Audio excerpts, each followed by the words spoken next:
The way Hollywood hates on developers, you'd think anyone associated with our industry would get the same treatment. But if you believe that, you'd be dead wrong. Developers might be infinitely hateable, but architects are like the favorite children of the industry, showered with all the respect and admiration that developers could only dream of. Seem unfair? Then let's hate watch this episode together. You never know, there just might be a lesson here. What do you do? I'm an architect.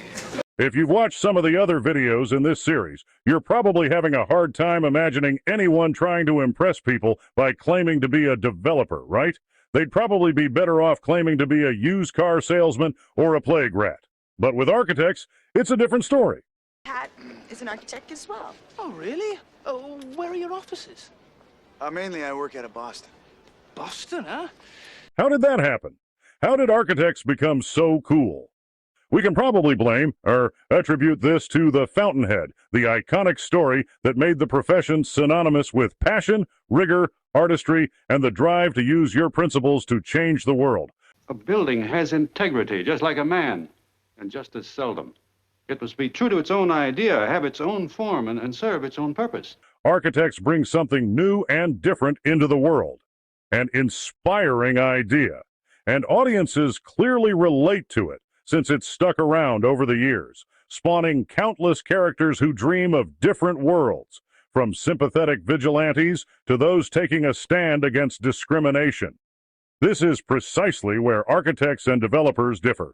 Developers are nightmares, but architects are dreamers, toiling away at their craft in the hope of a better future, hard-working people struggling to make a life for their children, passionate artisans with big ideas about life and society. What does that mean exactly? Sorry, relativity? Well, relatively speaking, if me and Sandy here break the law, we're going to get a decent lawyer. Now, these guys are broke in here, they go straight to jail. That do not pass go.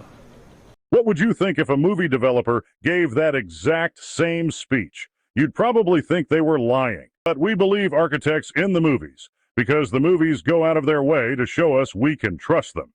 They're thoughtful and kind, sensitive and caring, emotionally intelligent. Our job is to transform the landscape, not decorate it with greens. Because how we feel about ourselves, how we behave, is directly affected by the space around us. When they talk about their work, it sounds like poetry. A serious architect takes that into account. He knows that if he wants presence, he must consult with nature.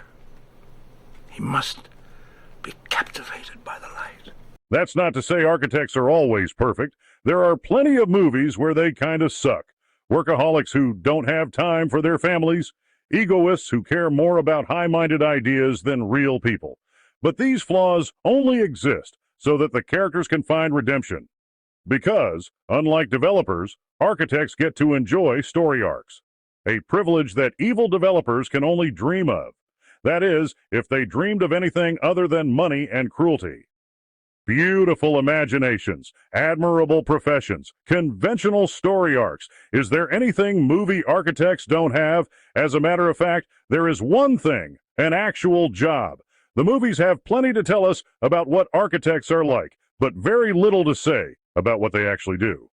Unlike evil developer films, where the entire plot revolves around the developer's plan, most movies with architect protagonists have basically nothing to do with architecture. If the work shows up at all, it's only to give the architect a chance to defend their integrity. But for the most part, aside from a few generic office vignettes, there's nothing particularly architect-y about a movie architect. Oh, what do you do? Oh, you know what do I do? What do I do? Yeah. Sorry. I'm an architect. You're going to have to take his word for it, because that's the only proof you're going to get. More than a job, being an architect is really more of a character trait, a signal that this character is intelligent, sensitive, aspirational, likable. In short, is everything that a developer isn't. If it sounds like we're rubbing it in, developers, sorry. But the good news is there are lessons here that you can use to change your practice and start forging better, more productive relationships with the communities you work in. Check out The Secret Formula to learn more.